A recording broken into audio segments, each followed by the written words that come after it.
तो हमें ये चीज फिजिक्स पढ़ने से पता है कि like work is done, work is equal to force dot displacement, F D cos theta, या एफ इंटू डी होता है। तो if work is done, question arises कि हम लोग जब कोई चीज पे वर्क कर रहे हैं तो वो एनर्जी का क्या हो रहा है। फॉर एग्जाम्पल तुम पेपर पे कुछ लिखो और उसको इरेजर से रगड़ो, मिट जाएगा वो चीज। रगड़ते रहो उस चीज को, अगर पेपर नहीं है प्लास्टिक है Yes, sir. तो फट जाएगा। तो that thing is going to become warm, वो चीज वार्म हो जाएगा। तो हम लोग जब बेसिकली किसी चीज को रगड़ रहे हैं तो we are spending energy, we are doing work, और वहां पे वो वर्क हीट में कन्वर्ट हो रहा है। अगर तुम इरेजर को छोड़ दोगे, इसके आगे और कुछ नहीं होगा। लेकिन अगर सेम चीज अपन एक स्प्रिंग के साथ करेंगे, you take a spring and you squeeze it very hard, और उसको तुम छोड़ दोगे, तो जैसे ही तुम उसको रिलीज करोगे वो स्प्रिंग बैक करेगा। So there are two things that can happen. तो whenever you are doing work, work के लिए बेसिकली फोर्स और डिस्प्लेसमेंट चाहिए। तो whenever you are doing work, इसमें एनर्जी इज इन्वॉल्व। तो बेसिकली जब एनर्जी इन्वॉल्व होता है तो इस चीज के दो आउटकम्स हैं। पहला आउटकम ये है कि एनर्जी इज नॉट स्टोर्ड, और दूसरा आउटकम ये है कि एनर्जी इज स्टोर्ड। तो स्टोर्ड का एग्जांपल क्या है, जैसे कि स्प्रिंग हो गया, तो spring is an example where it is stored. Not stored का एग्जांपल क्या है, इट इज फ्रिक्शन। फ्रिक्शन एक ऐसा केस है जहां पे energy is not getting stored. तो स्टोर्ड वाले केसेस में जो फोर्स लगता है हम लोग उसको बोलते हैं कंजर्वेटिव, और कंजर्वेटिव फोर्सेस में से एक फोर्स है electrostatic force. So electrostatic force is basically a conservative force. Therefore जो इलेक्ट्रोस्टैटिक एनर्जी है वो स्टोर हो सकता है। नाउ दैट वी नो कि इलेक्ट्रोस्टैटिक एनर्जी स्टोर हो सकता है, a device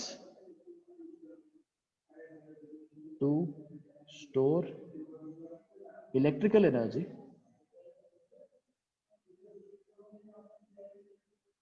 is called a capacitor. Okay, तो ये एक अकेला डिवाइस नहीं है, ऐसे और भी डिवाइसेस हैं। बैटरी भी तो यही करता है, बैटरी इलेक्ट्रिकल एनर्जी को स्टोर करता है, बट नॉट एग्जैक्टली। बैटरी क्या करता है, केमिकल एनर्जी को स्टोर करता है, not electric, it stores chemical energy. Because if you think about it, battery के अंदर सल्फ्यूरिक एसिड होता है। नॉर्मल जो छोटे छोटे पेंसिल बैटरीज होते हैं उसके अंदर जिंक और फिर और केमिकल्स होते हैं, अमोनियम क्लोराइड होता है। लिथियम बैटरीज जो फोन के अंदर होते हैं उनको भी तोड़ो तो उसके अंदर इलेक्ट्रिसिटी एज इट इज नहीं होता है, उसके अंदर केमिकल्स होते हैं। तो नॉर्मली जो बैटरीज होते हैं दे स्टोर केमिकल एनर्जी, और हम लोग जब बैटरी को यूज करते हैं तो वो इलेक्ट्रिकल एनर्जी में कन्वर्ट होता है। कैपेसिटर क्या करता है, कैपेसिटर डायरेक्टली इलेक्ट्रिकल एनर्जी को स्टोर करता है। तो a device to store electrical energy is called as a capacitor. How does it do that? It stores energy. It stores energy by it stores energy in a charge distribution. It stores energy in a charge distribution. तो इस chapter में ये हमारा guiding principal है। What is a capacitor? Capacitor electrical energy store करने का एक device है। इलेक्ट्रिकल एनर्जी स्टोर कैसे करता है? चार्जेस के डिस्ट्रीब्यूशन में ये इलेक्ट्रिकल एनर्जी को स्टोर करता है। तो कॉन्सेप्चुअली इस चीज को ऐसे सोचो, जैसे अपने पास एक चाबी वाला खिलौना है और वी हैव अ स्प्रिंग। तो जब हम लोग स्प्रिंग को हाथ में स्क्वीज करते हैं तो स्प्रिंग का कुछ चेंज नहीं हुआ है, स्प्रिंग जैसे था वैसे है, बस उसका लेंथ कम हो गया या उसका शेप स्क्वीज हो गया, या जब उसको खींच रहे हैं तो उसका शेप इंक्रीज हो रहा है। तो इसमें एनर्जी स्टोर होता है। A capacitor is a very similar kind of thing. Capacitor के अंदर पहले से चार्जेस हैं, हम लोग उनको रीडिस्ट्रीब्यूट करते हैं so that energy can be stored. तो at this point you will not be having a good understanding कि how does this actually work, so we will require a diagram. But before I go to that, तुम लोग को इतना समझ में आया what is the purpose of having a capacitor? Yes, sir. Get this much? तो basically क्या होता है, if you have a capacitor, A capacitor, the most common kind of capacitor, is actually two plates. दो plates होते हैं capacitor में. And because of that, these kind of capacitors are called as parallel plate capacitors. So a capacitor basically has two plates. तो 3D में kind of ऐसा दिखेगा. But if you draw it in 2D, जैसे books में होता है, तो you will just have this. This is the symbol of a capacitor. And that's the idea. तो इस चीज को हम लोग बोलते हैं parallel plate capacitor for the very simple reason कि इसमें दो प्लेट्स हैं. This is one plate, this is one plate, and they are both parallel to each other. इनके बीच ये गैप है. The space between these two plates is actually a gap. How does this work? तो हम लोग क्या करते हैं, यहाँ पे एक बैटरी लगाते हैं या कोई भी इलेक्ट्रिकल चीज लगाते हैं जिससे कि हमें थोड़ा बहुत एनर्जी मिले. कैपेसिटर एनर्जी को स्टोर करता है, तो ऑब्वियसली हमें इसको एनर्जी प्रोवाइड करना पड़ेगा टू स्टोर इट. तो एनीथिंग जिससे कि एनर्जी स्टोर हो सके, we connected to the capacitor. Next what happens? तो बैटरी का एक पॉजिटिव एंड होता है, एक नेगेटिव एंड होता है. और तुम्हें ऑलरेडी अब तक पता है कि इलेक्ट्रिकल जो भी चीजें हैं, एवरीथिंग इज इलेक्ट्रॉन्स. तो the fundamental thing is the plates of a capacitor are metallic. तो मेटेलिक है तो it has lots and lots of free electrons. You already have this idea कि there are metals and there are non metals. और दोनों में फर्क बस इतना है कि मेटल्स में जो इलेक्ट्रॉन्स होते हैं वैलेंस ऑर्बिटल में, सबसे बाहर वाले शेल में, they are free. Free in the sense कि अगर तुम उन पे फोर्स लगाओगे तो they can move. That's the idea. तो जब बैटरी से यहाँ पे इलेक्ट्रॉन आएगा, if electrons come to this plate, why will electrons come? क्योंकि बैटरी के दो इलेक्ट्रोड्स होते हैं. तो one of them has an excess of electrons, it's electronegative. The other one has a lack of electrons, it's kind of electropositive, it attracts electrons. तो अगर एक terminal से यहाँ पे इलेक्ट्रॉन्स आते हैं तो क्या होगा, दूसरे प्लेट में जो इलेक्ट्रॉन्स हैं उन पे एक रिपल्सिव फोर्स लगेगा. वाई? बिकॉज पहले तो ये प्लेट्स न्यूट्रल थे, लेकिन अगर तुम एक प्लेट को एक एक्सेस इलेक्ट्रॉन दोगे तो यहाँ से एक इलेक्ट्रॉन पे फोर्स लगेगा and this electron will just flow out of this plate and back to the battery. तो इससे एक सर्किट कंप्लीट हो जाएगा. तो माय पॉइंट है, जब बेसिकली एक बैटरी लगा रहे हैं तो एक तरफ से एक इलेक्ट्रॉन प्लेट पे आ रहा है और एग्जैक्टली एक इलेक्ट्रॉन दूसरे प्लेट से निकल के it is coming back to the battery. तो अगर ये प्रोसेस तुम कंटिन्यू करते जाओगे, थोड़ी देर बाद क्या होगा, एक प्लेट पे ढेर सारा नेगेटिव चार्ज आ जाएगा. There will be a lot of negative charge on one plate. और क्योंकि दूसरे प्लेट से इलेक्ट्रॉन्स कंटिन्यूसली बाहर निकल रहे हैं, तो there will be a very strong positive charge on the other plate. लेकिन ये चीज ध्यान रखो, हमने कैपेसिटर को बाहर से कोई एक्सेस चार्ज प्रोवाइड नहीं किया है. अगर एक तरफ से हम लोग 10 इलेक्ट्रॉन दे रहे हैं तो दूसरे तरफ से 10 इलेक्ट्रॉन ले भी रहे हैं. So the net amount of charge given to a capacitor is 0. The net charge given to a capacitor is 0. हम लोग बेसिकली क्या कर रहे हैं, एक प्लेट को जितना चार्ज दे रहे हैं दूसरे प्लेट से उतना चार्ज बाहर निकाल रहे हैं. So what we are basically doing is we are redistributing the charge. हम लोग चार्ज को रीडिस्ट्रीब्यूट कर रहे हैं, we are redistributing the charge. तो इससे क्या होगा, पॉजिटिव चार्ज नेगेटिव चार्ज को अट्रैक्ट करेगा. It will set up an electric field. तो इसके बाद अगर तुम बैटरी को हटा भी दोगे तो ये चार्जेस यहाँ से एस्केप नहीं कर सकते. क्यों एस्केप नहीं कर सकते? क्योंकि पॉजिटिव चार्ज नेगेटिव चार्ज को अट्रैक्ट कर रहा है. Now we say that the capacitor is fully charged. Did you guys get this? Yes, sir. अपना कैपेसिटर चार्ज हो गया. तो basically this is the idea of a capacitor. This is the way that we store electrical energy. Capacitor एक device होता है जो कि electrical energy को स्टोर करता है. स्टोर कैसे करता है? चार्जेस की रीडिस्ट्रीब्यूशन से स्टोर करता है. And the diagram and the physics basically looks like this. Take a look at what I've written on the board. If you're obviously taking down notes, you can write down what's written. Though you'll obviously have these slides at the end of the class. If you have any questions to ask, please ask them.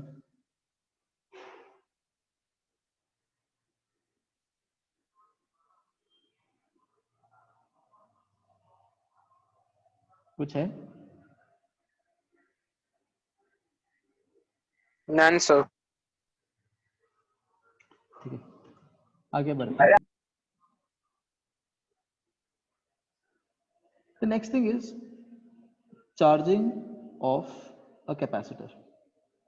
So basically whatever I just taught you, it's exactly the same concept. So you just take a capacitor, you connect it to a battery.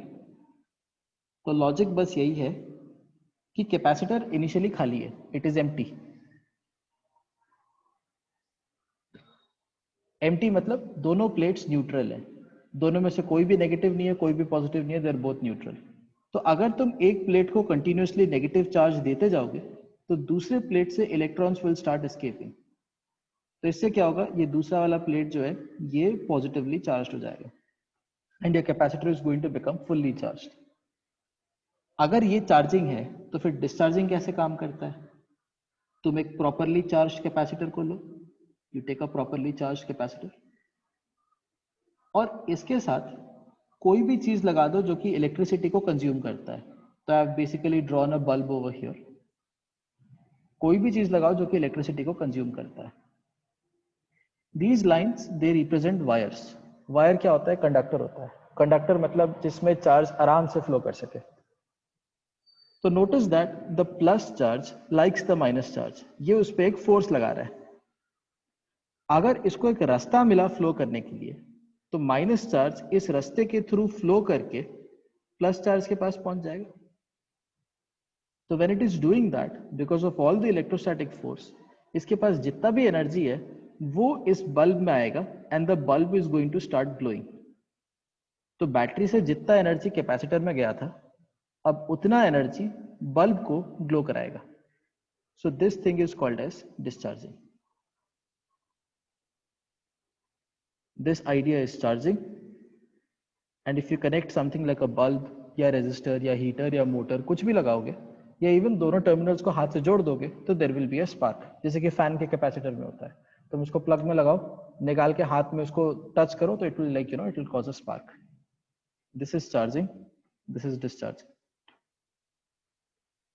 तो how much capacity does a capacitor have? Electrons actually बहुत छोटे होते हैं, तो capacitor like a bucket doesn't have any capacity in litres और anything. Capacitor में एक relation होता है, तो we have something called as charge, और तुमने इलेक्ट्रोस्टैटिक्स में पढ़ा होगा there is something called as voltage. तो इट इज कॉमन सेंस कि हम लोग अगर चार्ज को बढ़ाएंगे तो साथ में वोल्टेज भी बढ़ेगा।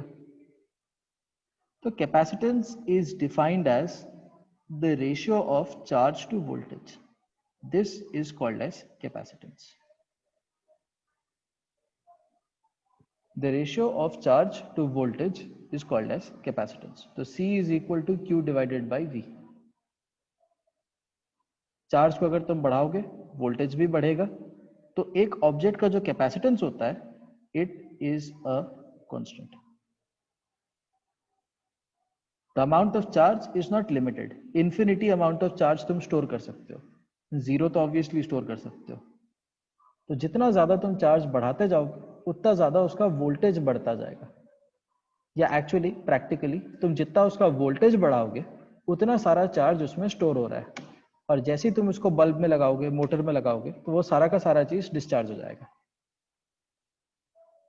ठीक है? How do you derive C? The yes next sir. Thing is how do you derive C. इतना समझ में आया?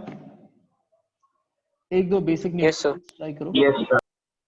हाँ, तो एक दो बेसिक न्यूमेरिकल्स ट्राई करो। I am just going to give you a few very simple numericals, you try it. I am not changing the screen, I will write it in black. एक न्यूमेरिकल ट्राई करो। If you have a copy, it will just give you some idea. तुम लोग को dimension पता है क्या होता है? डायमेंशन एनालिसिस, डायमेंशन पता है? Yes sir. चलो डायमेंशन याद नहीं भी होगा तो पहले एक सिंपल न्यूमेरिकल देके देखते हैं। तुम लोग को याद होगा वोल्टेज जो होता है वो वोल्ट में मेजर होता है, ठीक है? और चार्ज यस जो है सर। वो कूलम में मेजर होता है। तो कैपेसिटेंस कैसा होगा? Capacitance is equal to charge divided by voltage. तो चार्ज हो गया कूलम, एसआई यूनिट, सब SI unit, divided by voltage हो गया वोल्ट। तो coulomb divided by volt is equal to Faraday. Michael Faraday का तो नाम तुम लोगों ने सुना होगा. There's this guy who's like 100 years ago he used to be there. So Michael Faraday, उसके नाम पे ये है farad. The unit of capacitance is farad. तो बेसिकली अगर तुम चार्ज को कूलम में लिखोगे, वोल्टेज को वोल्ट में लिखोगे, उसको डिवाइड कर दोगे तो तुम्हें फैराड में आंसर मिलेगा. Try this. Like let us say that a capacitor holds 10 coulombs at, let's say, 250 volts.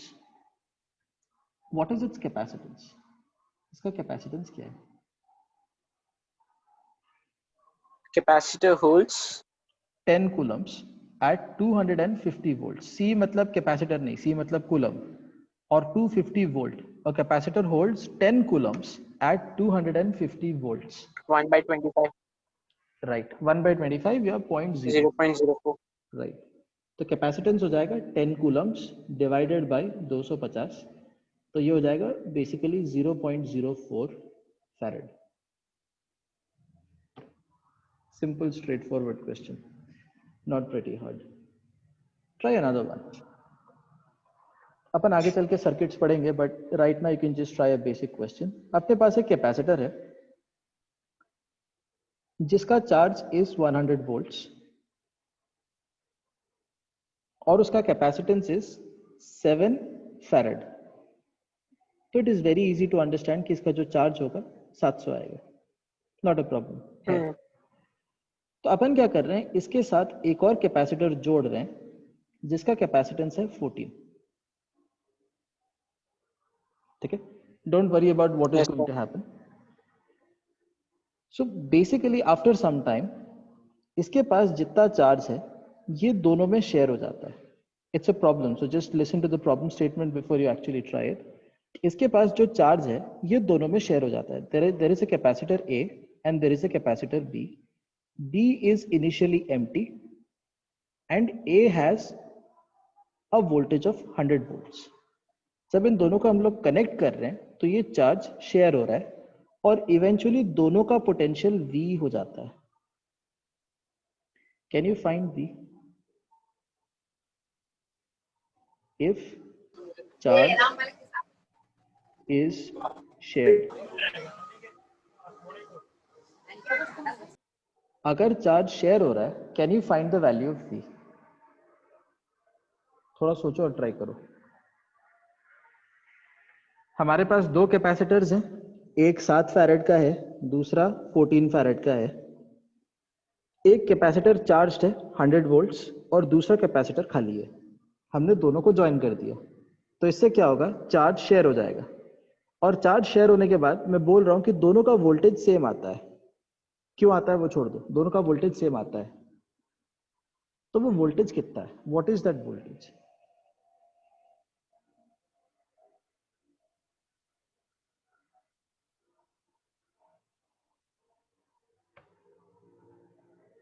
देखो ऐसा सोचते हैं, initial amount of charge, initially क्या हो रहा है, कितना चार्ज है.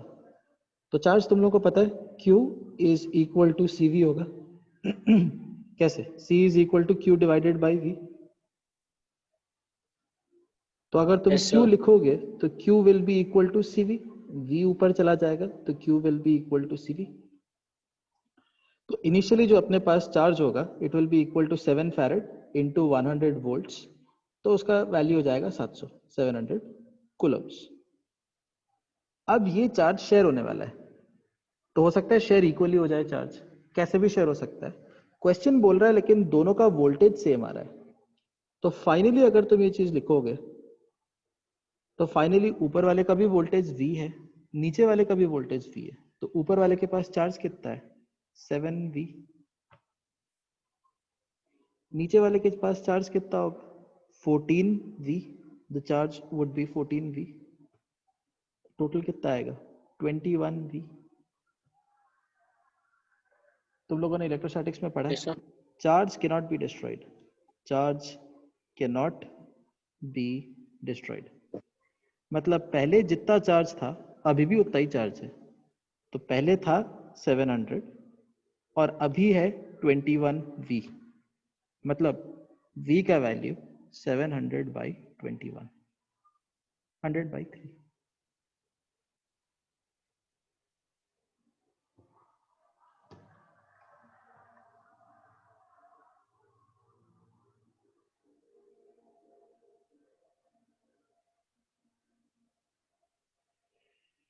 Okay Yes, sir.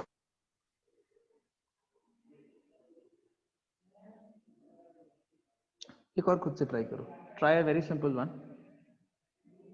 I am giving you a capacitor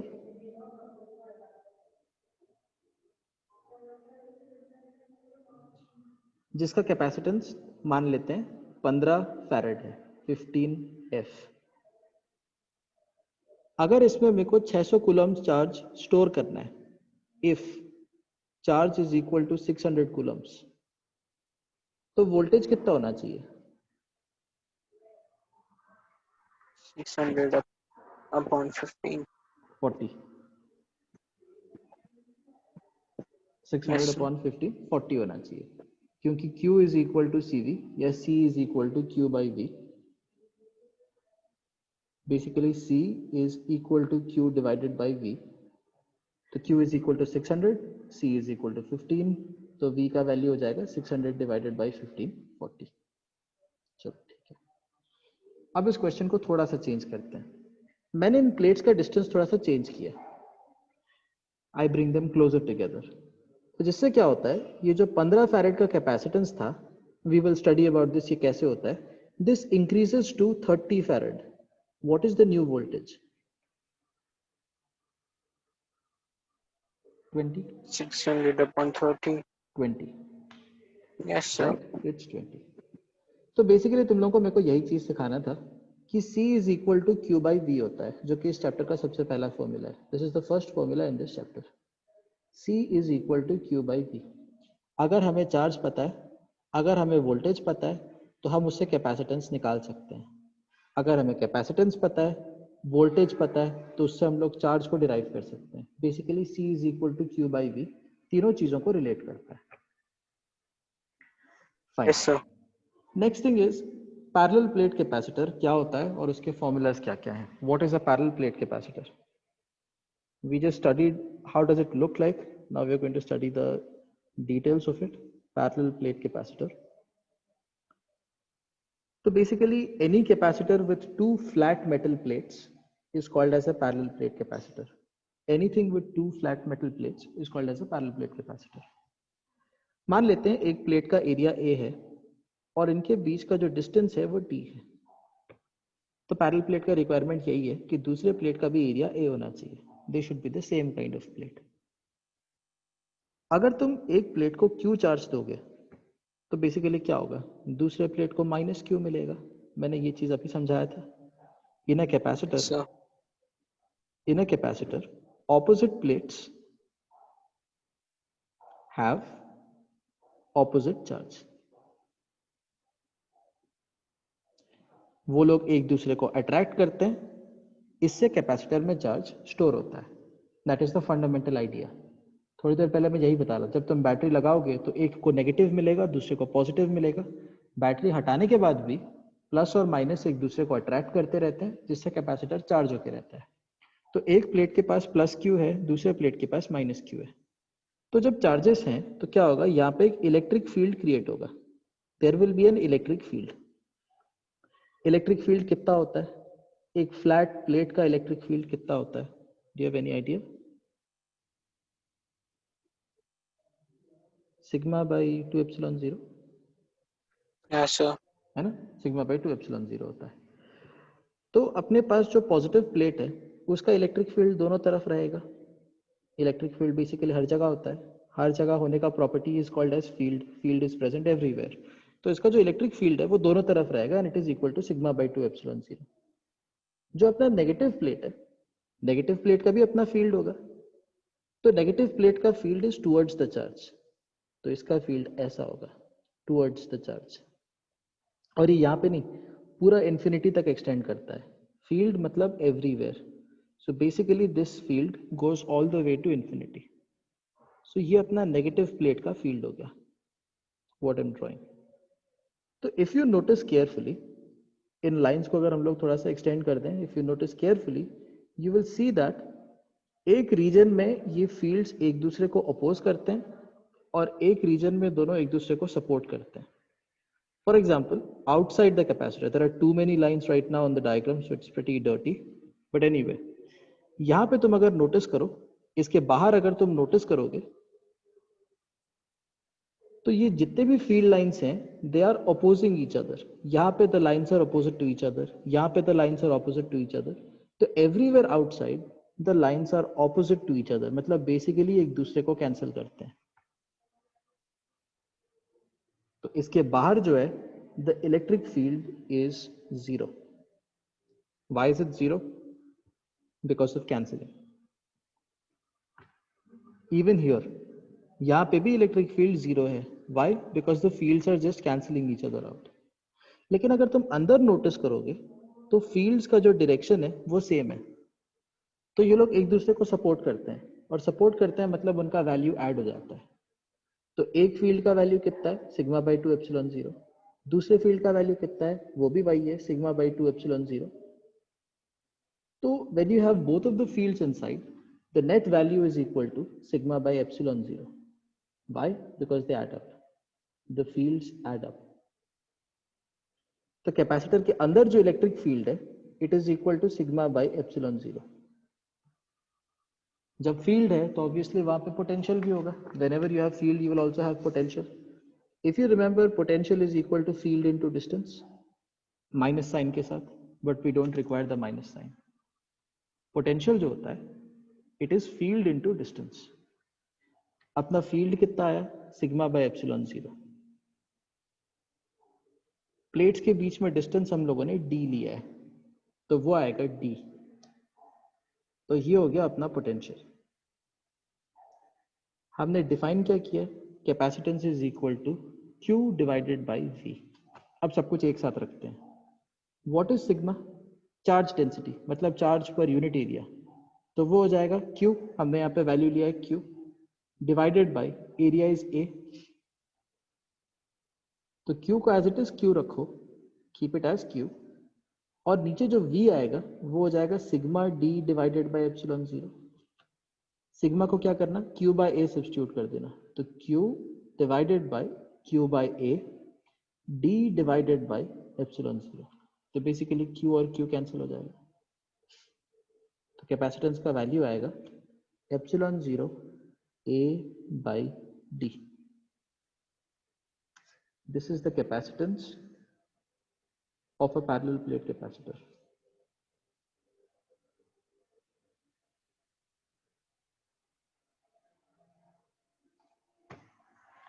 Did you guys get this? Yes, sir. Yes, sir. So you guys might have a copy or something. Start and just We do, sir. हाँ right. तो start and just try to derive this. इसको एक बार खुद अपने copies में derive करो. It's there on the screen. I'll pause for 5 minutes. You try drawing this diagram. There's a lot of info on the board. तो उसको एक बार देखो, जो कुछ नहीं समझ में आ रहा पूछो. Yes, sir.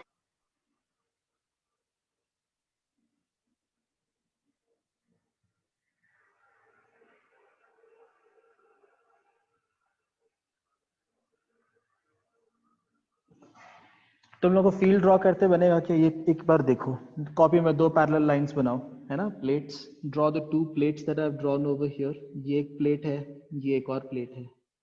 एक को पॉजिटिव चार्ज दो, दूसरे को नेगेटिव चार्ज दो. देखो तुम फील्ड ड्रॉ करके बता सकते हो क्या, बाहर कैंसिल होता है और अंदर ये फील्ड्स ऐड होते हैं. Try to do this first. Yes, sir.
Done?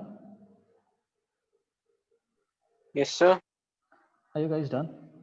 Are you actually doing it in your copies? Try to do this thing once in your copies. उसके बाद हम लोग एक क्वेश्चन करते हैं.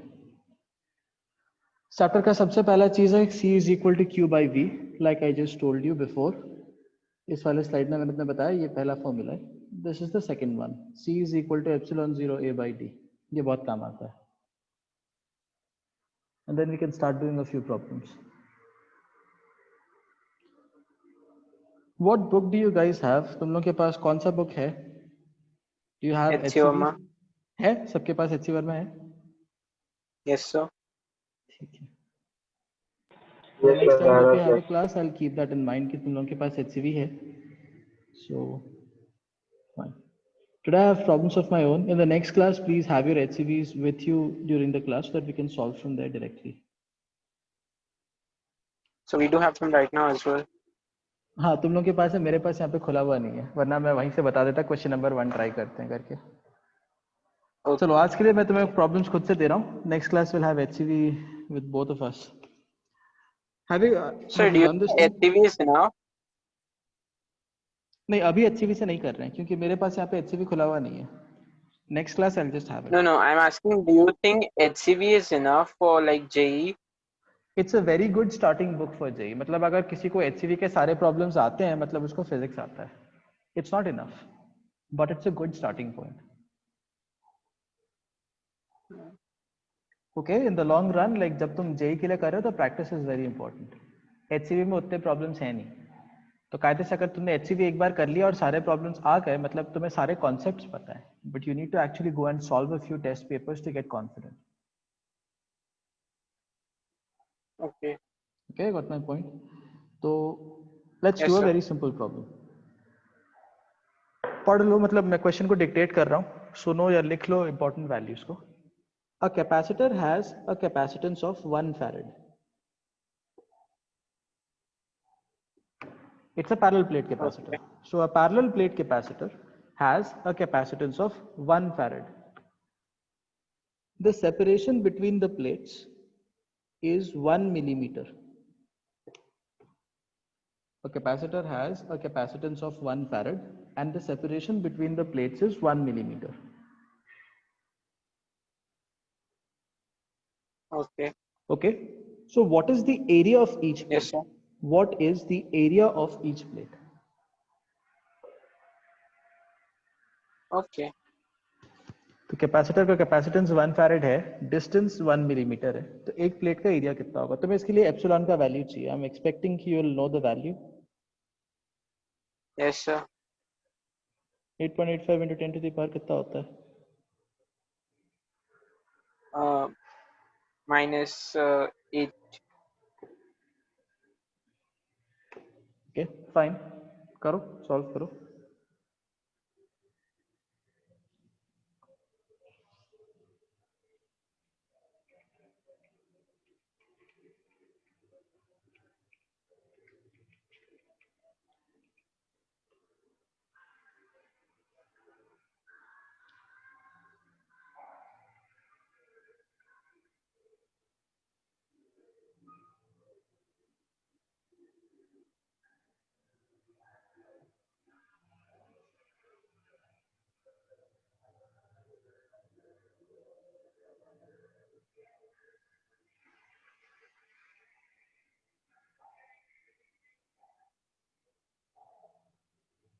One upon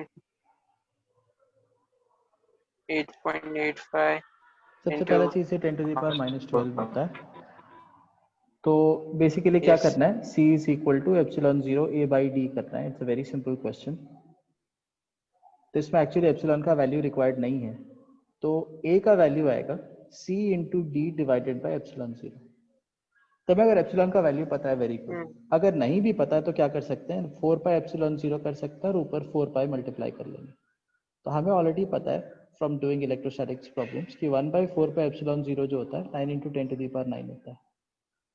तो वो चीज पहले यहाँ पे लिख लो कि 1/4 पाई एप्सिलॉन 0 है, वो 9 इंटू 10 टू दी पावर 9 है इंटू 4 पाई, और बाकी जितने भी टर्म्स है वो सब 1 1 है. तो ये हो जाएगा 1 फैरेड इंटू 1 मिलीमीटर, मतलब 1 into 10 to the power -3 metres.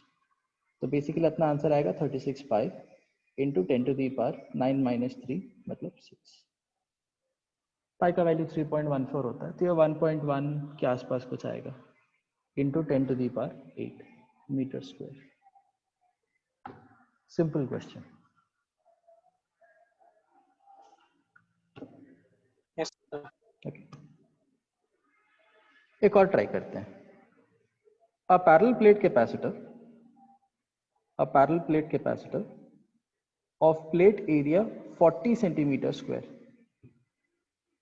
A parallel plate capacitor of plate area 40 centimeter square and separation 1 millimeter. So do you understand? Parallel plate capacitor of plate area Yes, मतलब sir. ये, this is 40 centimeter square and plate separation 1 millimeter, मतलब इन दोनों के बीच का जो gap है वो 1 millimeter है। So a parallel plate capacitor of area of 40 centimeter square and plate separation 1 millimeter is charged to 12 volts. Is charged to 12 volts. What is the value of Q? How much charge is stored in the capacitor? Capacitor में कितना charge store हो रहा है?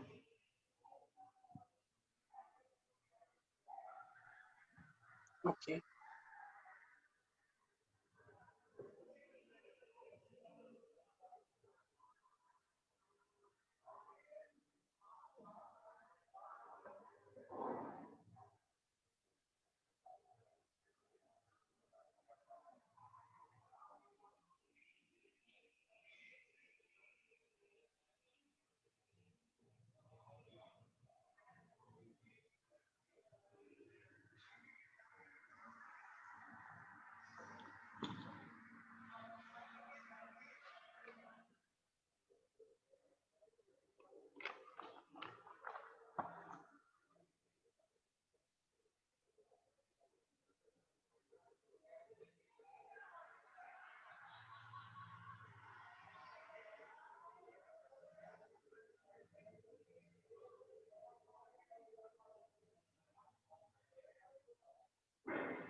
How will you solve this? Q is equal to CV करना है। Yes, sir. V तो पता है 12 वोल्ट है, बस We know the charge. value of. हाँ, C निकालना है बस, एप्सिलॉन 0 A by D करके कैसे भी करके C निकालना है और इसको 12 वोल्ट से मल्टीप्लाई करके Yes, हमें sir. आंसर मिल जाएगा। Yes, sir.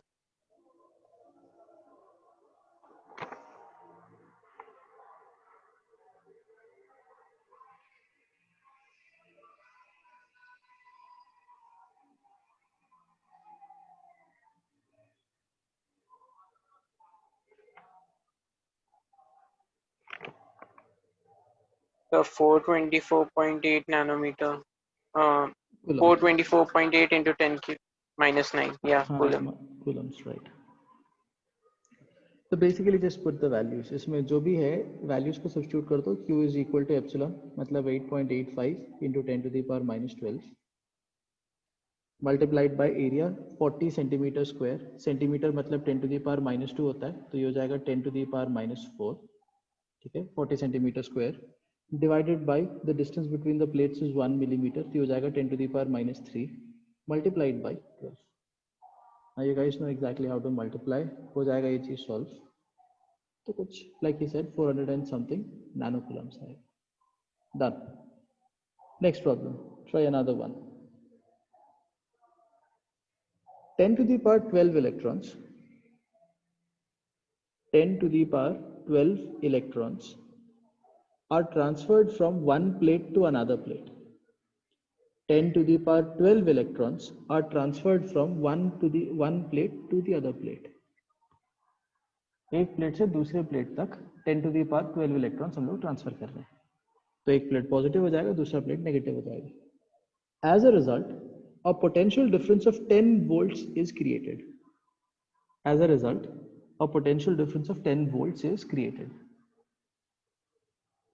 ठीक है, 10 to the power 12 electrons is transferred from one plate to another plate। as a result 10 volt potential difference is created। What is the capacitance of the system? What is the capacitance of the system? एक electron के पास कितना charge होता है? 1.6 into 10 to the power minus 19 coulombs.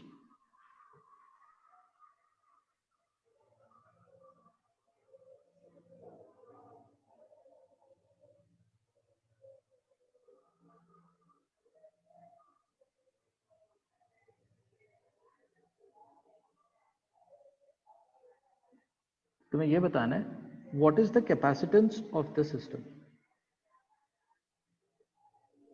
Yes, sir.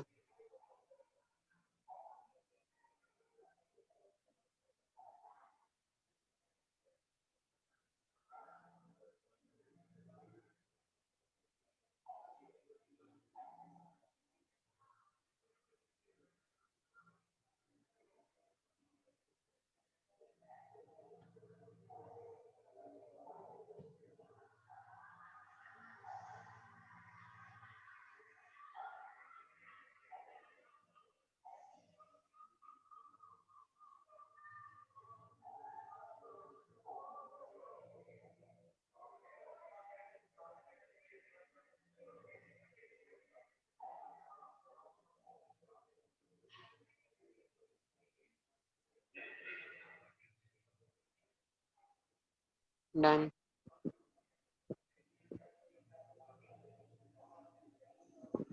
देखो capacitance होता है Q divided by V. तो Yes, sir. हमने कितना ट्रांसफर किया है? 1.6 into 10 to the power minus 19 एक इलेक्ट्रॉन के पास होता है और हमने ऐसे 10 to the power 12 इलेक्ट्रॉन्स को ट्रांसफर किया और इसका पोटेंशियल आया 10 वोल्ट. तो अपना आंसर सीधे सीधे आएगा 1.6 into 10 to the power minus 8 सीधे. Yes, या sir. 16 नैनोफैराड. ठीक है. So these are some basic simple problems. बाकी तुम लोग के जो बुक में होगा take a look, you will be able to figure out some of them. Next चीज होता है कि पैरेलल प्लेट कैपेसिटर का तो अपने पास फॉर्मूला है epsilon 0 a by d. What about other kinds of capacitors? What are the other kinds of capacitors that are there? तो अदर कैपेसिटर्स में एक सिंपल सा कैपेसिटर है which is called as spherical capacitor. Very simple one. और उसके बाद आता है सिलिंड्रिकल कैपेसिटर. तो spherical capacitor is simple because पहला चीज हम लोग बस एक स्फीयर लेते हैं. दो स्फीयर्स भी नहीं लेते, बस एक ही स्फीयर लेते हैं और इसको एक प्लास्टिक के स्टैंड पे खड़ा कर देते हैं. तो plastic as you know is an insulating thing. इस स्फीयर का अगर रेडियस r है तो ये कैपेसिटर कैसे हुआ?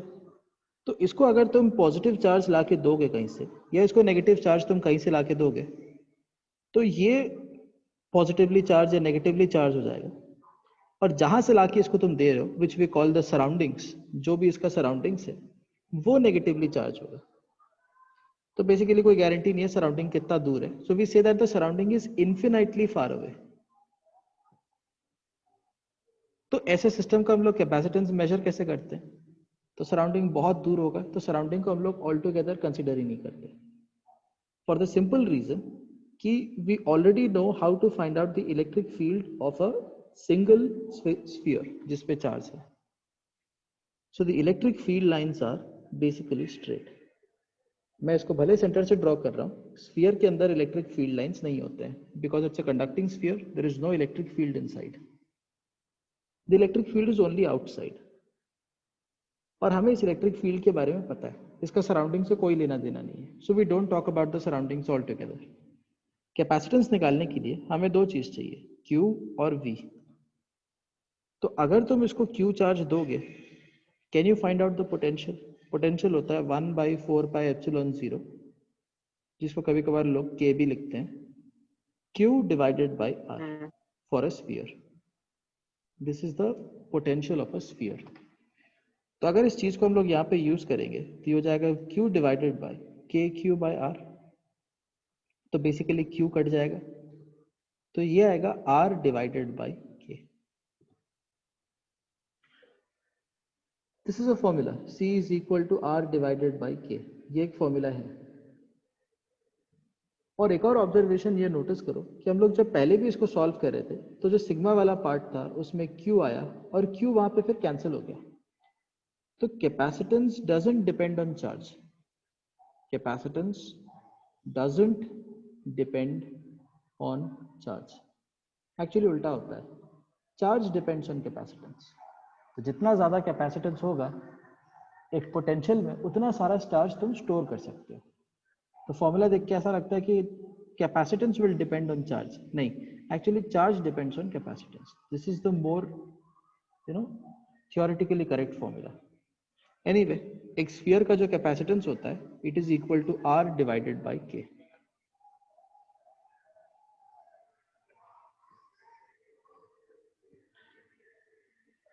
ठीक है, एक सिंपल प्रॉब्लम ट्राई करते हैं। Find the capacitance of earth. Find the capacitance of अर्थ।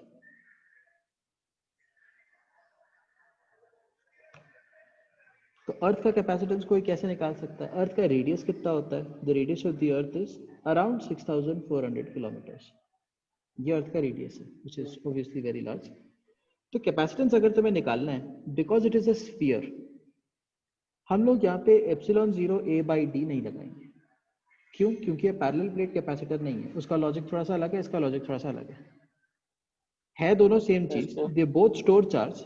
लेकिन देखना वहां पे इलेक्ट्रिक फील्ड जो ऐसे पैरेलल लाइंस में आता है, तो वहां पे डिस्टेंस लिखने का कोई कॉन्सेप्ट है, एरिया भी लिखने का कोई कॉन्सेप्ट बनता है, क्योंकि वहां पे एक्चुअली प्लेट्स हैं। लेकिन यहाँ पे डिस्टेंस नहीं है, यहाँ पे बस रेडियस है, तो हम लोग लिखते हैं आर डिवाइडेड बाई के। तो अर्थ का जो रेडियस है वो 6400 किलोमीटर है, 6400 किलोमीटर्स को 10 to the power 3 लिख दो। और के का जो वैल्यू है, if you know the value of the electrostatic constant, वो 10 9 into into 10 10, शाबाश, हो गया 6.4 divided by 9 into 10 to the power -3। तो उसको 6 से डिवाइड कर दो, 0.71 इंटू 10 to the power -3, ये हो जाएगा 710 microfarad.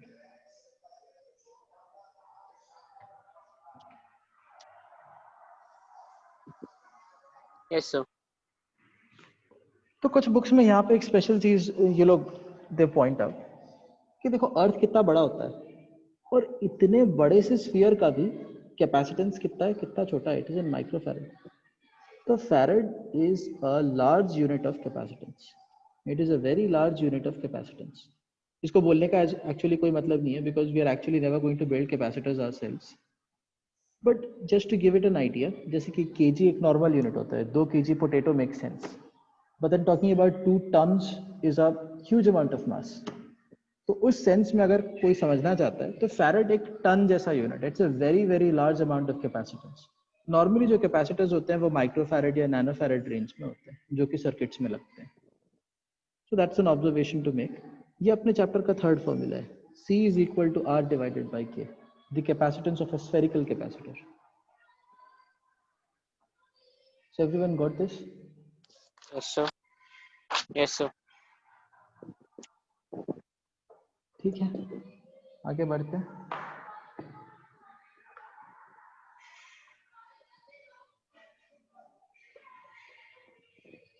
Next thing is shells. हम लोग सिलिंड्रिकल कैपेसिटर पे जा रहे हैं, just a little while will reach cylindrical capacitor.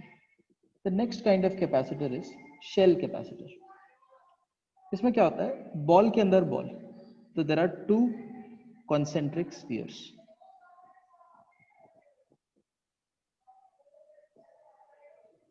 तो इनर वाले स्फीयर का रेडियस r है, r a है, आउटर वाले स्फीयर का रेडियस r b है। दोनों स्फीयर्स मेटल के हैं।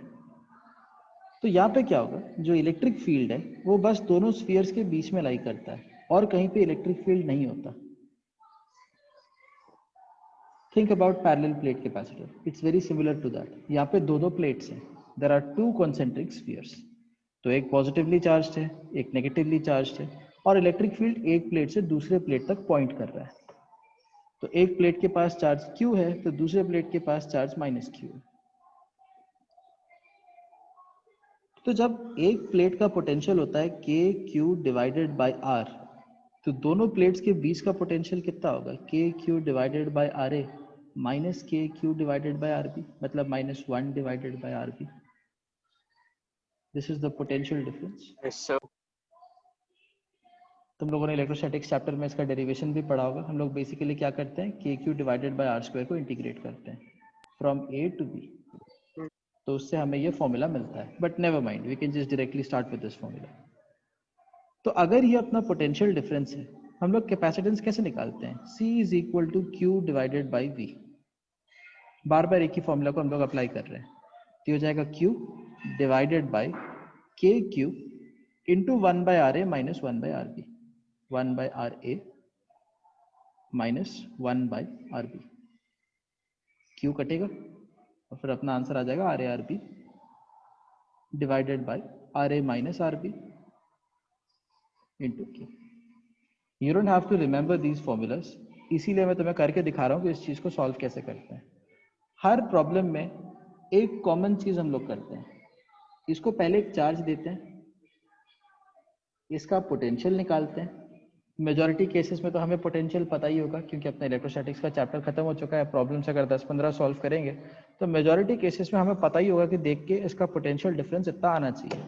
किसी केस में अगर नहीं आ रहा है तो we will have to calculate here. यहाँ पे थोड़ा सा कैलकुलेशन होगा, तो we will have to calculate. एक बार ये दोनों चीज सेट है तो हम लोग उसके बाद क्या कर सकते हैं, डायरेक्टली बस डिवाइड करके बताना है कैपेसिटेंस कितना होता है. So this is the capacitance of shells.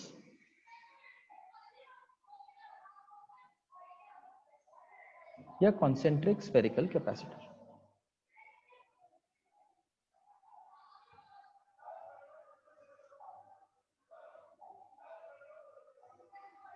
Okay आगे बढ़े. Yes, sir.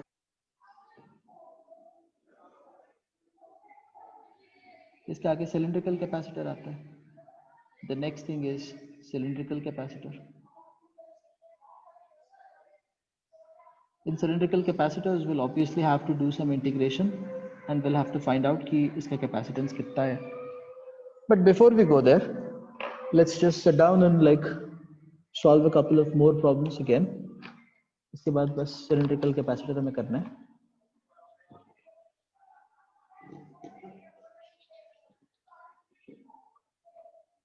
ये प्रॉब्लम लिखो और try to solve this problem. A spherical capacitor, simple spherical capacitor. A spherical capacitor stores 100 coulombs of charge. A spherical capacitor stores 100 coulombs of charge at a potential of 250 volts. A spherical capacitor stores 100 coulombs of charge. ये spherical capacitor जो है, it stores 100 coulombs of charge at a potential of 250 volts. Calculate its radius. इसका radius कितना होगा? What is its radius?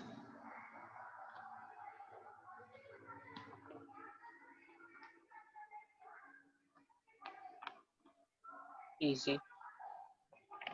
Yeah, it's a very straightforward question. Why?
Three point six into 10⁻⁹.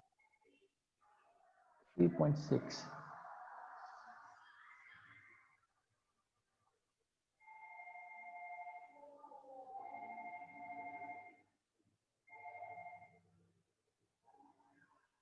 KQ by R is equal to 250 volts. तो 1/4 नहीं आएगा?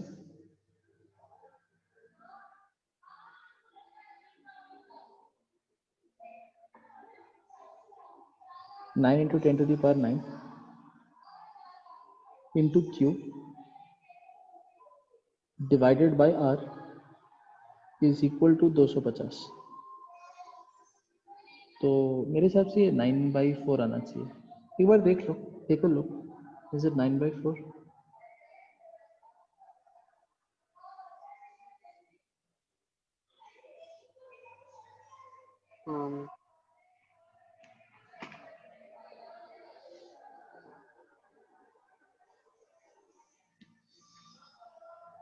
See if you agree. फिर उसके बाद आगे बढ़ते हैं. Of course, it's just a question. I mean, nobody is judging. but देख लो कितना आता है.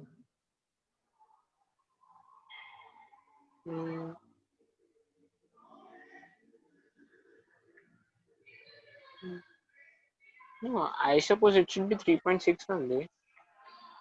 Okay. ठीक है. हो सकता है I'm probably wrong in doing this. Calculate कर लेते हैं. तो मैंने कहा कि Q is equal to 100 and V is equal to 250. पर मैंने पूछा R कितना होगा. Yes, sir. ठीक है.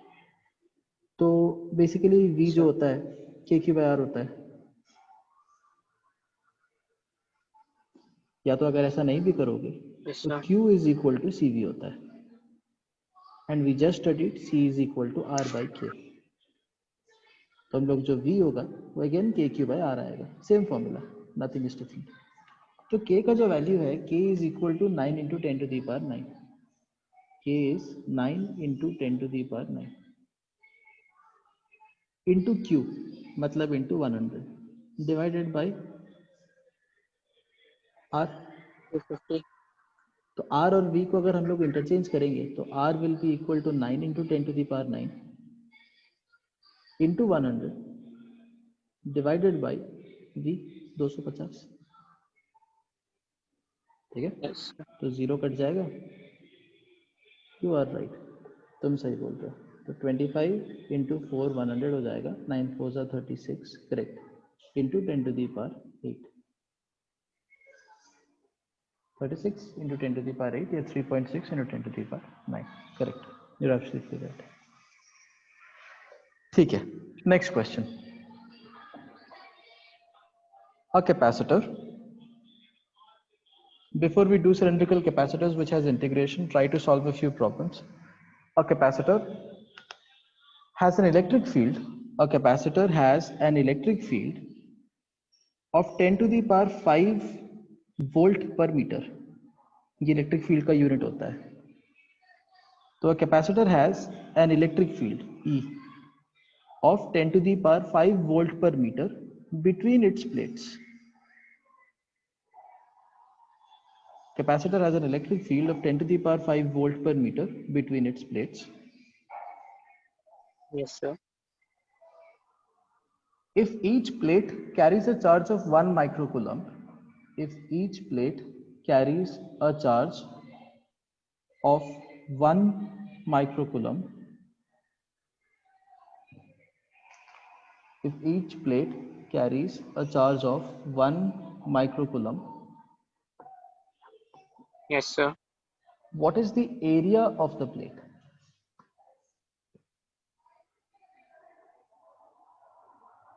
Try करो. If Okay, each sir. plate carries a charge of 1 microcoulomb, what is the area of the plate?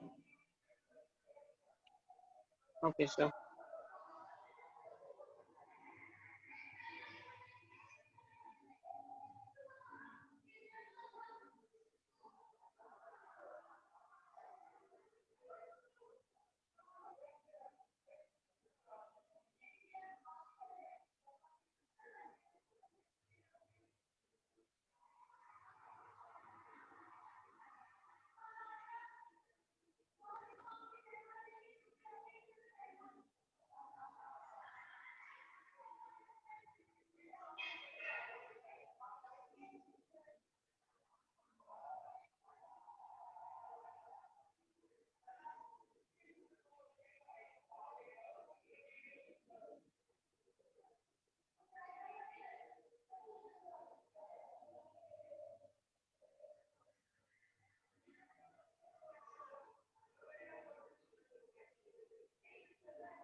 Idea लगा क्या करना है?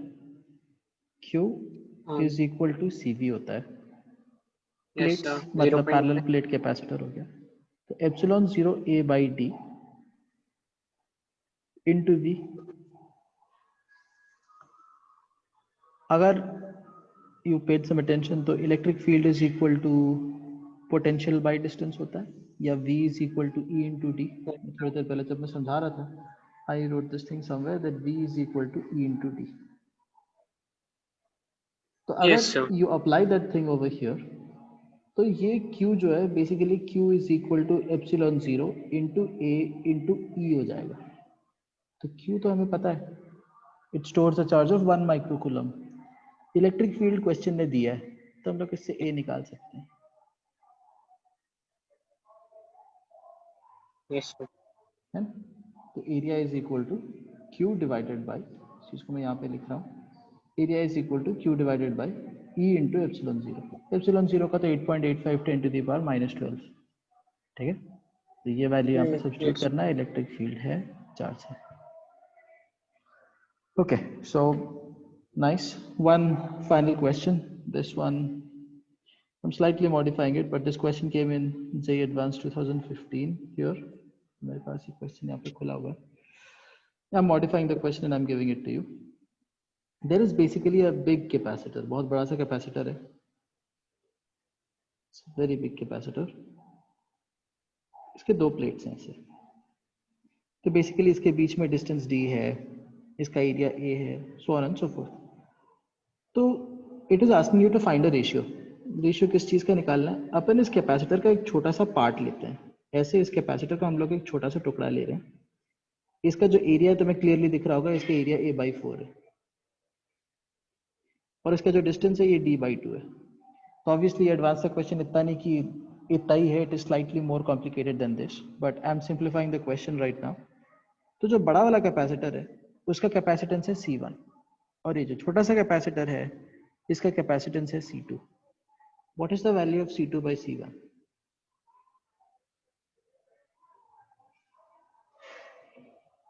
Simple question, not complicated. Yes, sir. तो मेरे पास C2 by C1 निकालना है. Try to put the values, you'll get an answer. Okay, sir.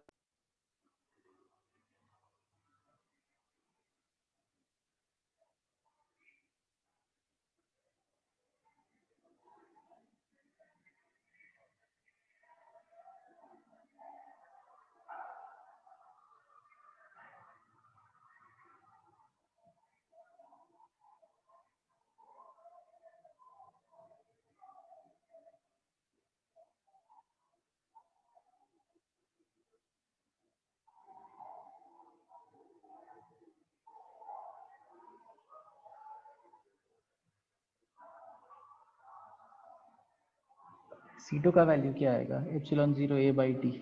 तो epsilon 0 C2 का एरिया कितना है? बस A/4 है, तो A/4। हमने इसके लिए डिस्टेंस भी आधा लिया है, D/2, तो एप्सिलॉन 0 A/T। Yes. C1 का वैल्यू लेकिन पूरा आएगा, एप्सिलॉन 0 A, पूरा का पूरा एरिया और पूरा का पूरा डिस्टेंस। इन दोनों को बस डिवाइड करना है, तो I think the answer should be 1/2, शायद 1/2 आएगा।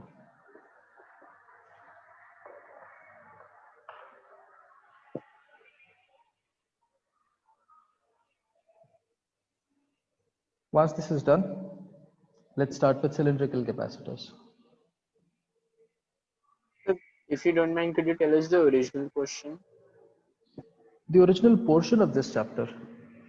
So basically, if you have The original question. oh, The the one that. original, अच्छा, what is the original question? Original question में एक डाइलेक्ट्रिक करके एक कॉन्सेप्ट है, Yes, sir. वो दिया हुआ है। There is a concept called as a dielectric. तुम लोगों ने डाइलेक्ट्रिक कांस्टेंट के बारे में भी इलेक्ट्रोस्टैटिक्स में पढ़ा होगा, मैंने कैपेसिटेंस में नहीं पढ़ा है।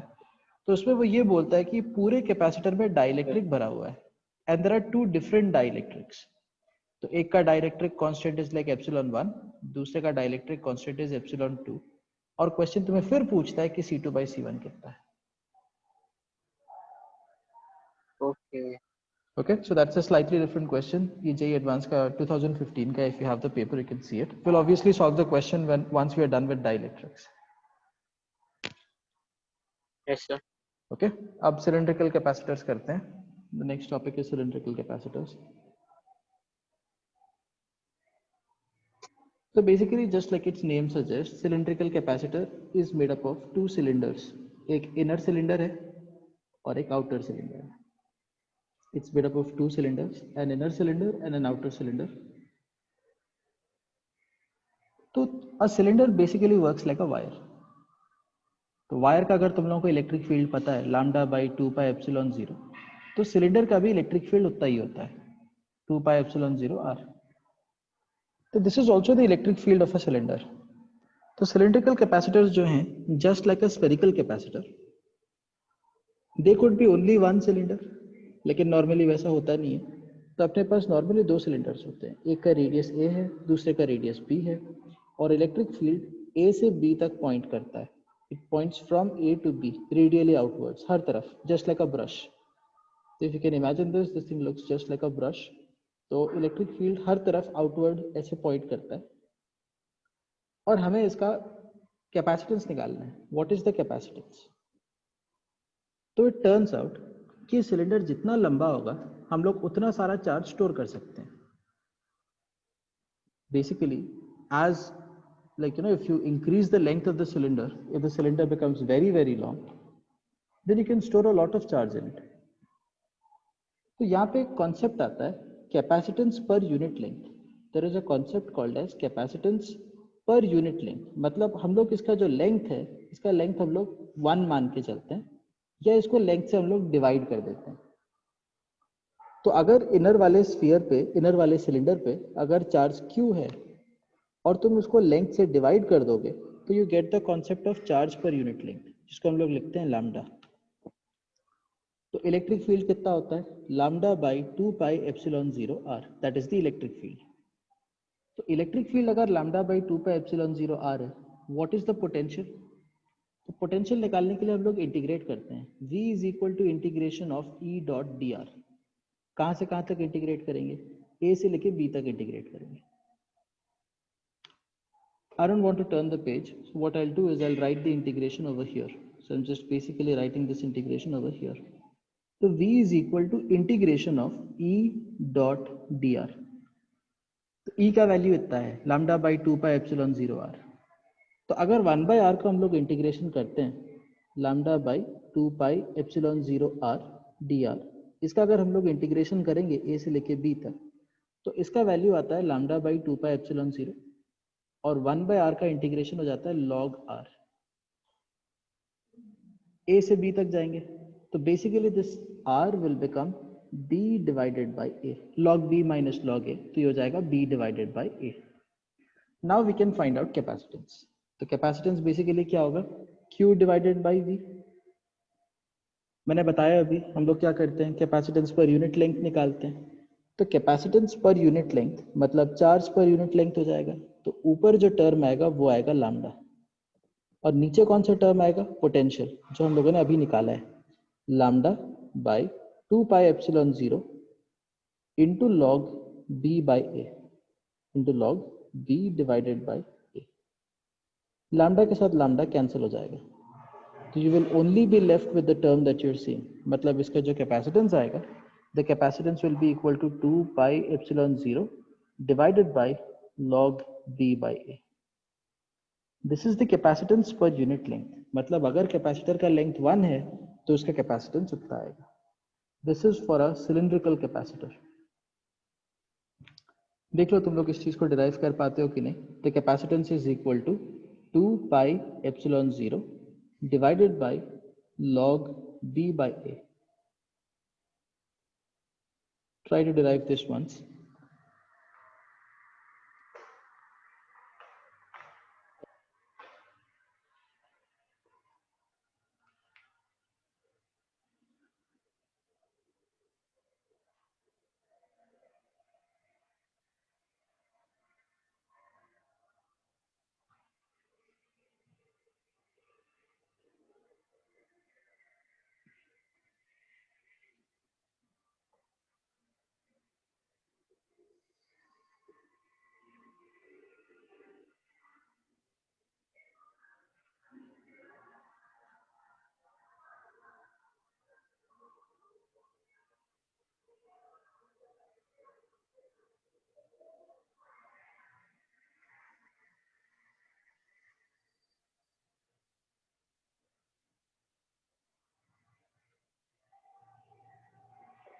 Done.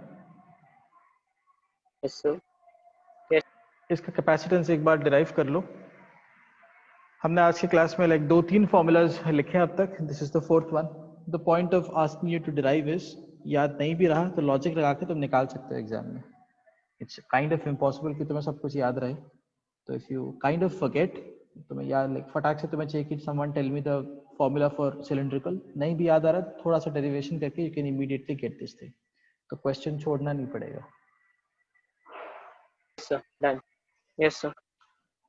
Okay, so we are done with the basics of capacitors. We studied simple capacitor क्या होता है, logic C is equal to Q by V. हमने पढ़ा spherical क्या होता है, हमने पढ़ लिया shell क्या होता है, cylindrical क्या होता है, we are done. Next, there is a concept of connection of capacitors. You can just connect 2 or 3 capacitors together. So before I just go into this very specific thing, connection में क्या होता है, let's just talk about connections in general. इसका जो next chapter है current electricity उसमें भी आएगा. So there is this idea of something that's called as a circuit. In fact, you have always seen circuits everywhere. अब लोग कहीं पे भी कोई electrical device देखते हैं, तो we kind of make up a circuit like this. एक capacitor है. These are called as wires. These represent wires. This thing is a battery. हम लोग चाहें तो इसके बीच में एक switch भी लगा सकते हैं. This is a switch. This is a capacitor. And this entire thing is called as a circuit. What is a circuit? It's a path for current to flow. जिसमें करंट आराम से फ्लो कर सकता है और करंट के flow को तुम कंट्रोल कर सकते हो, तो उस चीज को हम लोग बोलते हैं circuit. It is a path for current to flow. तो whenever we have some kind of a circuit, we are basically interested कि किसी चीज का पोटेंशियल कितना है या करंट कैसे फ्लो करता है. तो इन चीज़ों को एनालाइज करते करते people realise that there are some basic types of circuits, not types मतलब there are some things that we can recognise in almost any circuit. तो उसमें से एक चीज़ ऐसा है कि अगर हम लोग 2 कैपेसिटर लेते हैं तो हम लोग उसको ऐसे लगा सकते हैं. It's kind of like in a train you have 2 bogies and they are like right next to each other and you have lots and lots of them. So इसके आगे भी एक और कैपेसिटर हो सकता है, इसके पीछे भी एक और कैपेसिटर हो सकता है. The thing is, if you've ever been in a train, तुम्हें किसी पैंट्री कार तक पहुंचना है, तो you have to walk through all of these buggies one after the other. तुम ऐसे बाईपास करके आगे नहीं जा सकते, तुम्हें हर एक बगी को क्रॉस करना है until you reach the pantry car. So this kind of an arrangement is called as series. All the capacitors are one after the other. तो ये कैपेसिटर है, ये दूसरा कैपेसिटर है, तीसरा चौथा. तो इलेक्ट्रिक करंट जब यहाँ से आएगा तो ये सारे कैपेसिटर्स को इसको क्रॉस करना है. All of these capacitors are in series.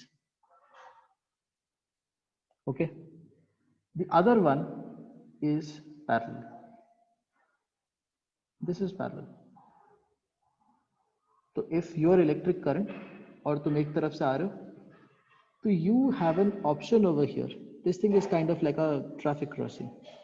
तो एक ऑप्शन है, तुम या तो ऊपर जा सकते हो या तो नीचे से जा सकते हो. Such kind of a circuit is called as a parallel circuit. But are all the complicated circuits in the world, like, are they just of 2 types? No. There are other types of circuits which are neither series nor parallel. मतलब for example, अगर तुम ऐसे लो, इसको ऐसे लो और इसके आगे एक और ऐसे join कर दो और इसके 3 ऐसे wires निकाल लो, तो ये हो जाता है neither series nor parallel. And we are not going to deal with that. We are not at all interested in this kind of a circuit. So no. We are interested in series and we are interested in parallel. So the basic point I'm trying to make is, if you have capacitors and you connect a lot of them together, 2 very simple kinds of circuits are series circuits and parallel circuits. और इनकी कुछ properties हैं which we are interested in. तो सबसे पहले series circuit, properties of series circuits. जब भी तुम कैपेसिटर्स को सीरीज में लगाओगे, एक चीज नोटिस करो, सेम ट्रेन वाला एनालॉजी को like you know try to think of it. When people are walking through one bogie to another bogie to reach the pantry car, the number of people is constant. ठीक है, भले कोई कहीं पे बैठ जाए, but that's lame. The number of people crossing all these bogies is constant. तो अगर तुम यहाँ से 10 इलेक्ट्रॉन भेजते हो तो all of these capacitors will receive 10 electrons, not 10 तक अलग अलग electron, they are receiving the same 10 electrons, all of them. तो इसके पास, पहले वाले के पास जितने 10 इलेक्ट्रॉन्स हैं वही 10 इलेक्ट्रॉन्स दूसरे वाले को भी क्रॉस करेंगे, तीसरे वाले को भी क्रॉस करेंगे, चौथे वाले को भी क्रॉस करेंगे, फिफ्थ वाले को क्रॉस करेंगे, so on and so fourth. So the same 10 electrons, the same charge crosses each capacitor. So what is the total charge? 10. Why?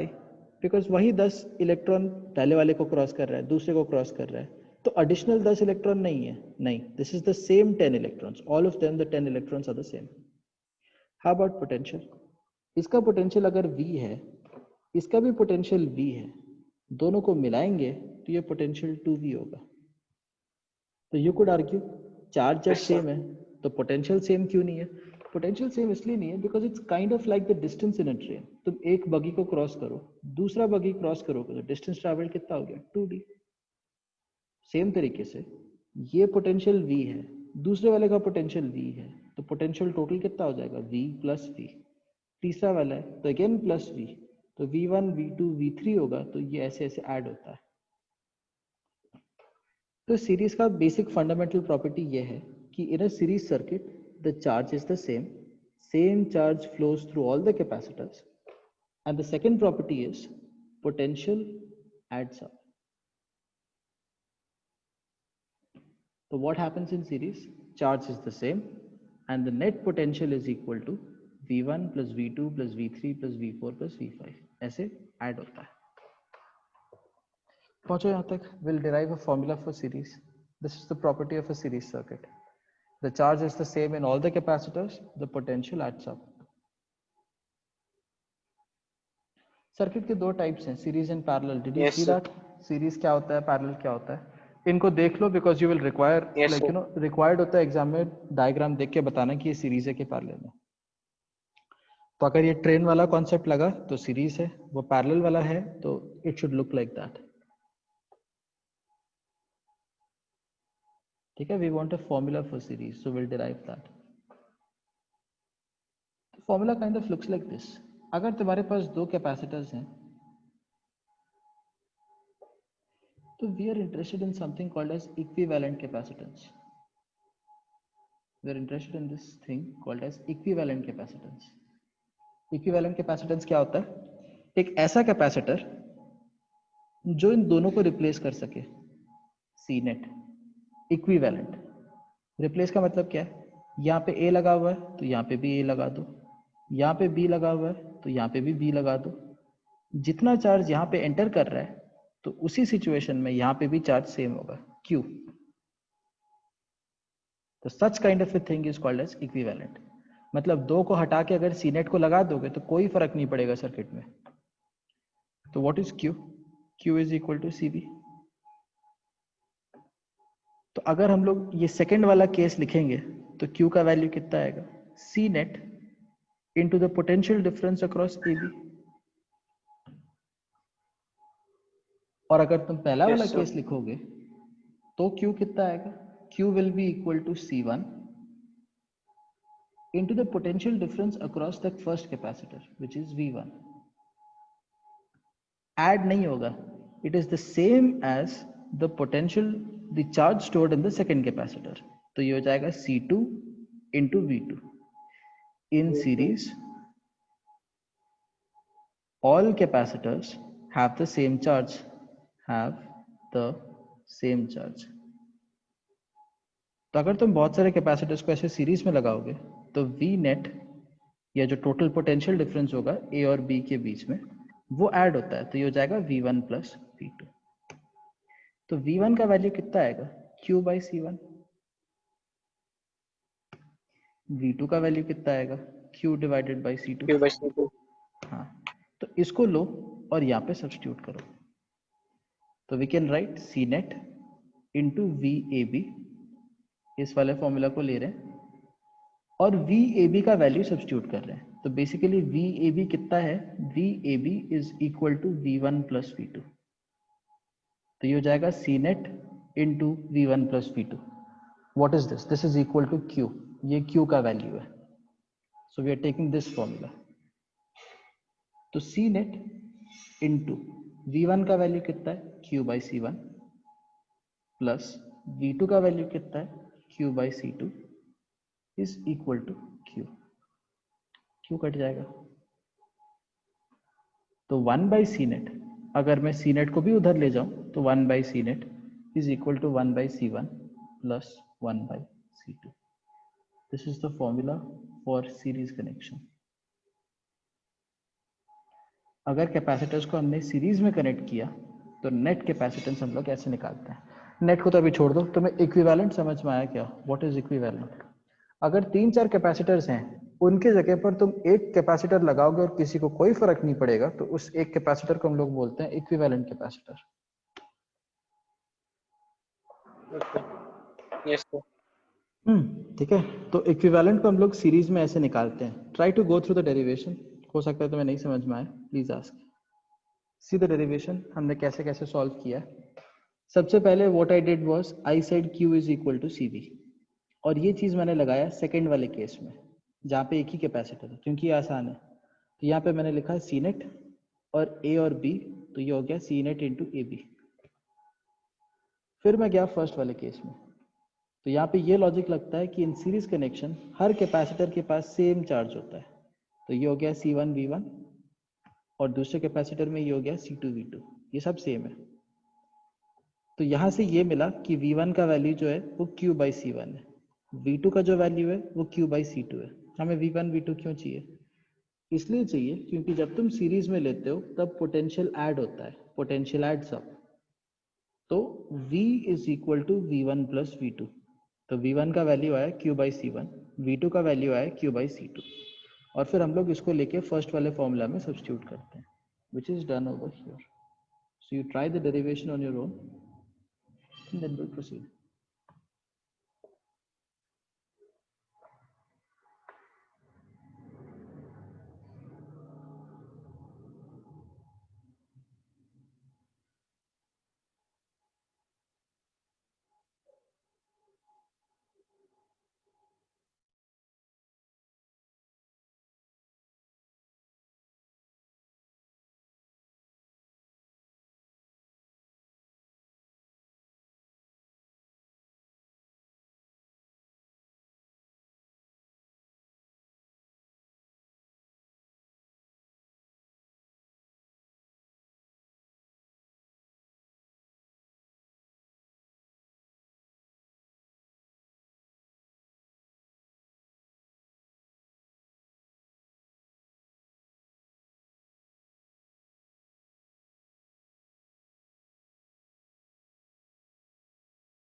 आगे बढ़े.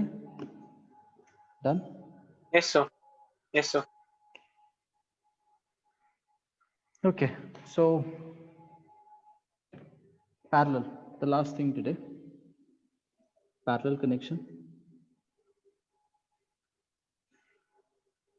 तो पैरेलल में कॉन्सेप्ट ये है कि अपने पास दो अलग अलग कैपेसिटर्स हैं. We have two different capacitors and they are basically connected like this, एक ऊपर एक नीचे. तो यहाँ से अगर कोई चार्ज आ रहा है तो या तो ऊपर जाएगा या तो नीचे जाएगा. Right now we are not concern कि वो कहाँ जाएगा, लीव दैट ऑल टुगेदर. तो अगर तुम Q चार्ज यहाँ से भेज रहे हो तो थोड़ा चार्ज यहाँ पे जाएगा Q1 और बाकी चार्ज यहाँ पे आएगा Q2. Point is these two points A and B they are the same. जो Q1 के लिए है वही Q2 के लिए है. जब पॉइंट सेम है तो ऑब्वियसली पोटेंशियल डिफरेंस भी सेम होगा, क्योंकि पोटेंशियल डिफरेंस मतलब A और B का difference.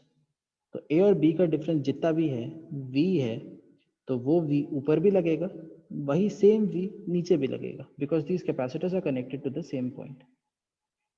So the first property in parallel plate, I mean in a parallel connection is जो दो कैपेसिटर कनेक्ट हो रहे हैं दोनों के अक्रॉस जो पोटेंशियल डिफरेंस है वो सेम है. तो ऊपर जितना पोटेंशियल डिफरेंस है नीचे भी उतना ही पोटेंशियल डिफरेंस होगा. अगर तुम चार्ज एक तरफ से भेजते हो तो थोड़ा चार्ज ऊपर जाएगा, थोड़ा चार्ज नीचे आएगा. That means that the charge is getting split. Split का मतलब क्या है? Q is equal to Q1 plus Q2. ऐसा हो रहा है, it is getting split. Now we already know Q1 का वैल्यू कितना है. Q1 is equal to C1 into V. Q2 का वैल्यू कितना है? Q2 is equal to C2 into V. तो V इज कॉमन या V इज सेम. क्यों? Because ये दोनों पॉइंट्स जो हैं, ये दोनों पॉइंट्स दोनों कैपेसिटर्स के लिए सेम है. बस इस चीज को यहाँ पे सब्स्टिट्यूट करना है. Q का जो वैल्यू होता है वो C नेट इंटू वी होगा. इन दोनों को अपन एक ही कैपेसिटर से रिप्लेस करने जा रहे हैं, replacing it with one capacitor. तो C net into V is equal to C1V plus C2V. V कटेगा तो you can write C net is equal to C1 plus C2. तो अगर ज्यादा कैपेसिटर्स होते तो plus C3 plus C4 so on and so forth. This is the formula for a parallel plate capacitor. I mean parallel connection of capacitors, sorry.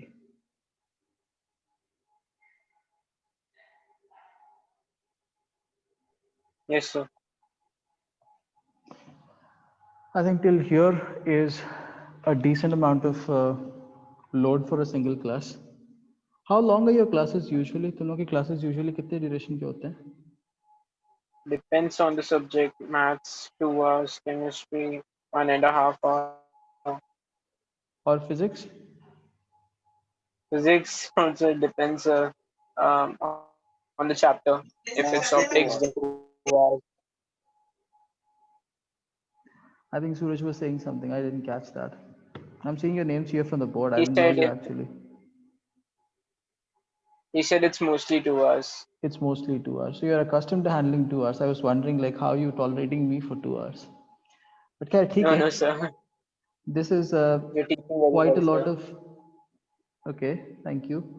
This is quite a lot for a single class. हम लोगों ने actually बहुत सारा ground cover कर लिया. We went all the way from capacitors to series and parallel. So I'll compulsorily stop over here, give you guys a break to recap whatever we have done. Right now at this point you should be able to solve the initial questions in HCV. There will be questions जहाँ पे there will be circuits. तो circuits के questions अपन solve नहीं कर सकते. You will see questions in the book जहाँ पे ऐसे कैपेसिटर लगा हुआ है, फिर नीचे कैपेसिटर लगा हुआ है, एक बैटरी लगा हुआ है. तो ऐसे अजीब अजीब क्वेश्चंस हैं. We cannot solve these ones because we haven't done circuits entirely. But basic problem solving numericals you can do. ठीक है? एक छोटा सा थियरी का part. So do you mean the solved examples or the No, exercise? you're free to try wherever. Like first of all, try the solved examples. इसलिए मैंने class में भी कुछ problems कराए. The way I normally teach a bunch is like I normally try to solve questions on the board to give you a feeling of how to do these things. Basically, जब भी तुम कोई नया chapter पढ़ रहे हो, you should try the most basic thing. कौन सा वैल्यू कहाँ पे जाता है? Try the most basic thing in that chapter. Formula based questions. So once you understand this is charge, that is potential, this is capacitance, then you can proceed to slightly harder problems जिसमें दिमाग लगता है. पहले वो problem solve करो जो कि देख के समझ में आता है क्या करना है. Once you're good with those problems, try problems where a little bit of understanding and experience is required. That's my advice. Okay, Yes, so sir. right now you'll be able to solve questions which are like देख के समझ में आ रहा है ये करना है, जैसे कि आज के क्वेश्चंस में लगा होगा, ठीक है, ये चार्ज दिया हुआ है, यहाँ पे पोटेंशियल दिया हुआ है, C is equal to Q by V, दिमाग नहीं लगाना है। तो एक बार इतना आ Yes. गया समझ में तो you will not do calculation mistakes, फिर तुम दिमाग लगा सकते हो किसी प्रॉब्लम में।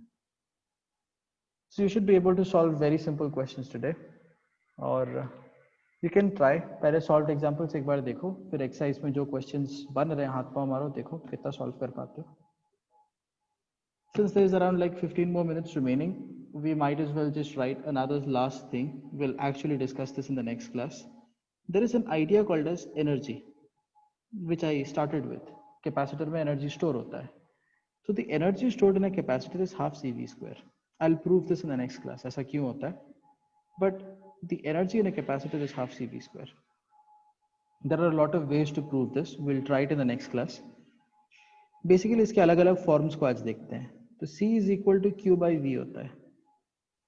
अगर इस चीज को हम लोग यहाँ पे लिखेंगे, डायरेक्टली सब्स्टिट्यूट कर देंगे, तो ये हो जाएगा हाफ क्यू वी। ये भी एक वैलिड फॉर्मूला है। अगर तुम चाहो तो पूरी चीज को तुम क्यू के टर्म्स में लिख सकते हो। तो यू कैन ऑल्सो राइट, अगर तुम v को सब्स्टिट्यूट करोगे एज क्यू बाई सी, तो ये हो जाएगा Q square by two C.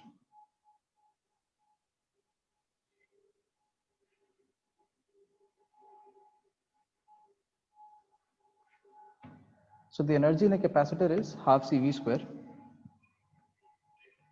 C is equal to Q by V होता है। तो अगर तुम C की जगह पर Q by V लिखोगे तो ये हो जाएगा हाफ क्यू वी। V की जगह पर Q by C लिखोगे तो ये ऐसा हो जाएगा Q square divided by 2C. So in some questions you will require to find out like what is the energy stored in this capacitor and on. So you apply this formula. For example, the capacitance of a capacitor is 2 farad. It is charged to 12 volts. अब बताओ इसमें energy कितना है? Simple, energy is equal to half into C into V का square. तो energy measure किस में होता है? जूल्स में मेजर होता है, तो अपना आंसर आएगा जूल्स में 144 जूल। 44. हाँ बस सीधा सीधा चीज़ है, तो इसमें कोई दिमाग लगाने वाला बात नहीं है। हाँ, you will have to apply your brain कि हाफ सी वी स्क्वायर क्यों होता है। ये थोड़ा सा कॉम्प्लिकेटेड क्वेश्चन आ गया, there you will have to think. Basic questions where it is asking you ये सी है ये वी है, डायरेक्टली यू कैन सॉल्व। ठीक है, सिंपल क्वेश्चन मैं पूछ रहा हूँ एक दो, फिर Yes, उसके sir. बाद विल वाइंड अप। देखो, a parallel plate capacitor, write the question down. A parallel plate capacitor, first of all तो ये चीज लिख लो, energy half C V square होता है। Once you are done I will dictate.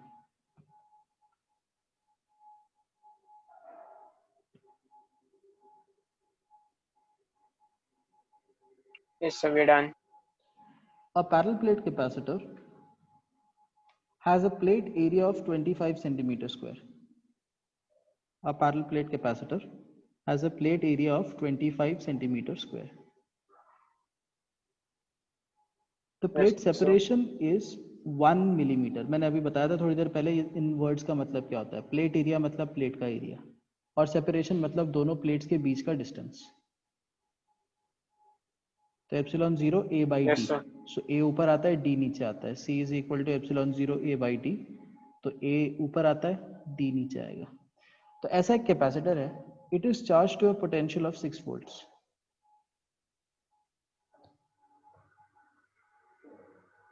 It is charge to a potential of 6 volts. बताओ इसमें energy कितना स्टोर हो रहा है? What is the energy stored in this capacitor?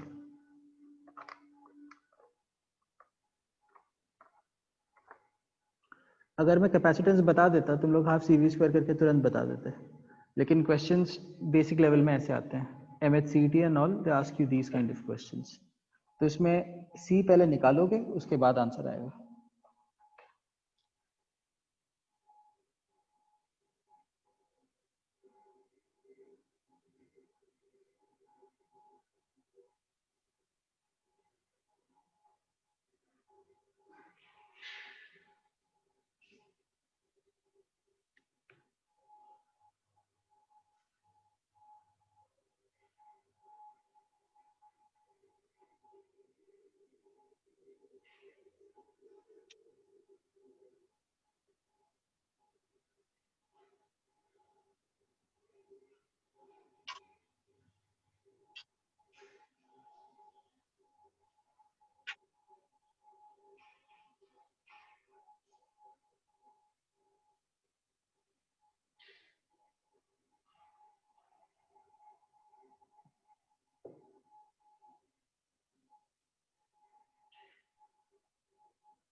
So 3982.5 into 10 to the power minus 13 So, okay.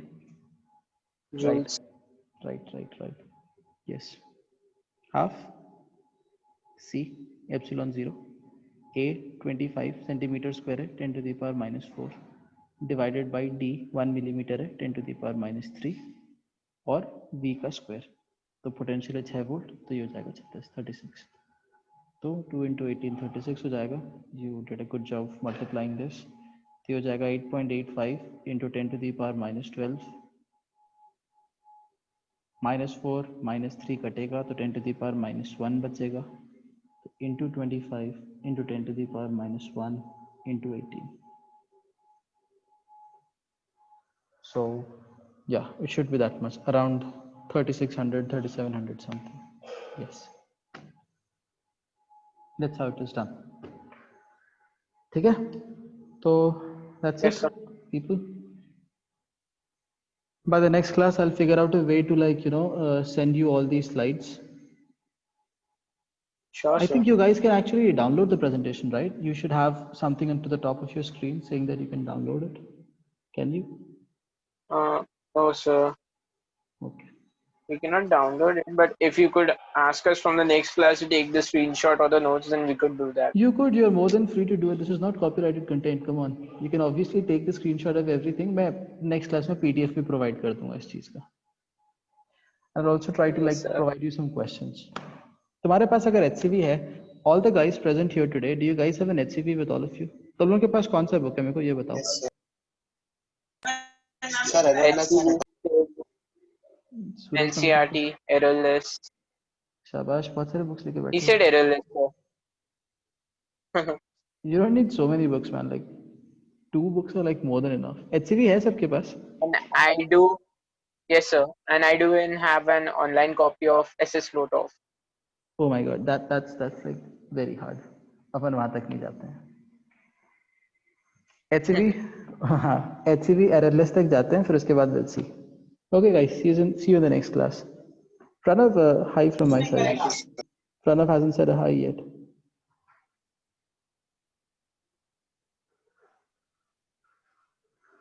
So I suppose his mic is not working or his network. Okay, हो सकता है. चलो ठीक है, we'll wind up. Yes. Bye. Thank you, sir. Thank you, sir. Bye, sir. Yeah.